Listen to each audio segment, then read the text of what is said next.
Critics say the federal Liberals' cuts to maritime safety, including the closure of a marine communications base in Comox, is wrong. NDP MP Donnelly sat on the committee which decided the fate of the Comox base.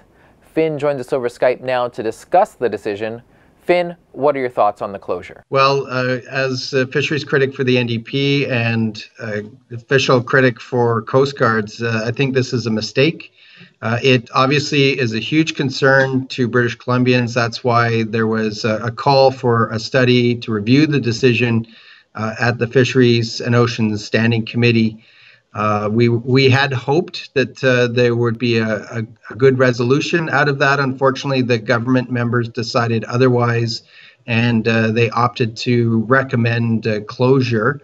And we submitted a dissenting report because we think that that's a mistake. And we heard clearly clear testimony from witnesses that said that this definitely is a mistake and will impact public safety. Is there a unique need to keep the Comox base open? Yes, there is. It is. It's situated in not in a tsunami zone, so it is a key strategic location.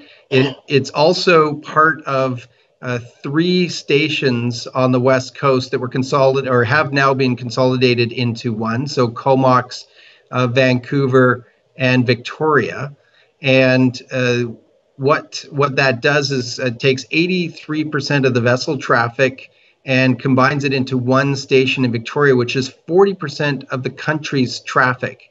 That is a huge number of incidents and mariner activity that has to be monitored from one station in one area with a number of workers having more screens, and that increases that noise or those screens, that monitoring increases the rate of which you can look for and safely find a distress call, an emergency call. So that's where Comox plays a key role in making sure that we keep mariners safe. What would you recommend in place of the closure?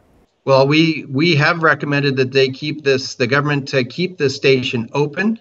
I think unfortunately the Eastern-led or dominated Liberal committee did not see that there was a need to keep this center open. It played a key role. There was relatively no economic cost, but there could be huge marine safety costs to this decision.